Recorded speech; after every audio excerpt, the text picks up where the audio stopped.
Welcome back to the morning show. It's 9 minutes before we get to 7 o'clock. And today we are talking overcrowding in South African schools. And we're having this conversation with the MD of Optimi Home, Louise Schoonwinkel, joining us this morning. Louise, thank you so much for joining us this morning. How are you doing? Good, and you, Kgosi? Thanks for having me this morning. Absolute pleasure to be chatting to you about this. I think this is an actual serious problem. And maybe let's start into getting a little bit more insight. Can you maybe give us more detail about the challenges faced by the Department of Education, specifically for grade 1s and grade 7s in schools? What's the picture actually looking like? So, Kgosi, I think first of all, it's commendable that the department had a really easy-to-use system out there this year for parents to pick their school of choice for next year. However, what we know at the moment is that the department received over 700,000 applications only in Gauteng, and there's some schools who are saying we have 270 spaces, we've received 2,600 applications. Oh my word. So the reality is in these schools, even if you pop 70 learners into a class,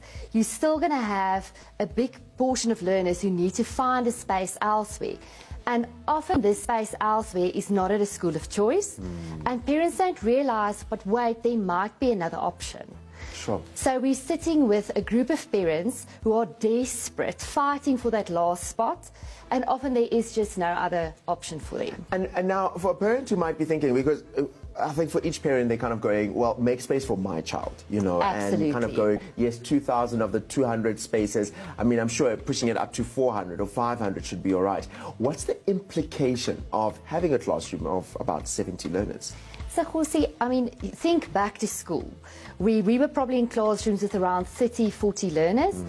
Think of 70, it's double the amount of learners. That poor teacher, even if they are the most phenomenal teacher in the world, to control that big group of people, Sure. to identify a learner who's struggling with something, to identify a learner who's maybe a bit ahead of the curriculum and who needs extra support is almost impossible. So even if you sit with the most phenomenal teacher, it's going to be tricky to really impart knowledge and to get everyone to partake in the classroom. So now we're sitting with a university setup where we're lecturing, and we hope some of what we're saying is landing. And that is actually really scary, because you can imagine that the retention of the learners of that information is probably going down. But let's talk about how homeschooling, online schooling, can become some sort of a help. This is where it gets interesting. I don't think a lot of people consider this. Explain that for us. No, so I think during the COVID pandemic, there were some parents who tried this due to medical reasons, but I don't think it's ever really been something that parents realized, oh wait, I don't have a space in my school, I can try this or use this for a year or two until I find a space in the school I'm looking for.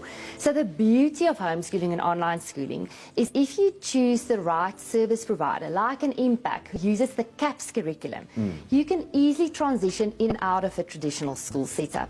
So it's the same curriculum, and you don't need to worry that your child will be left behind or will be way ahead if you want to return. So even if they do a year of online schooling, say grade 9, they'll be able to slot in perfectly next in grade 10, having it done the same thing. Absolutely. Okay. So that's, as long as it's the same curriculum, that will be an easy transition for parents. You spoke about the different options and the different service providers that are around. Yes, Maybe you can give us a little bit more details, double click into that in terms of what options are there, because the parent might be going, the most of online schooling and homeschooling was in COVID when they had to do the work and the lessons at home. What are the options that are out there right now? So I'm going to talk about the two main options. Sure. So there's traditional homeschooling. This is where the parent takes full responsibility for the schooling and you do it at home.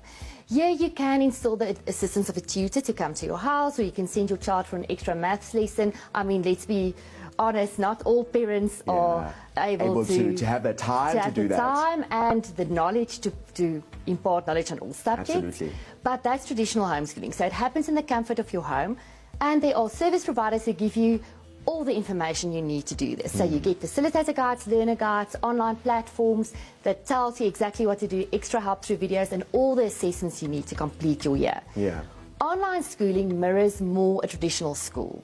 So here your learner will have their laptop and they'll dial into classes like we dial into virtual meetings, and we have qualified teachers on the other end. So here you'll sit in a class of 20 to 30 learners, and you'll have your teachers, same learners in every class. There's more social interaction, and you also have some social clubs and things happening in an online school. I actually wanted to find out about that, because, I mean, personally for me, my niece is doing online schooling through Impact, and it's just like, man, that's great for her. She's been exposed to a lot, doing some robotic stuff, and that's fantastic.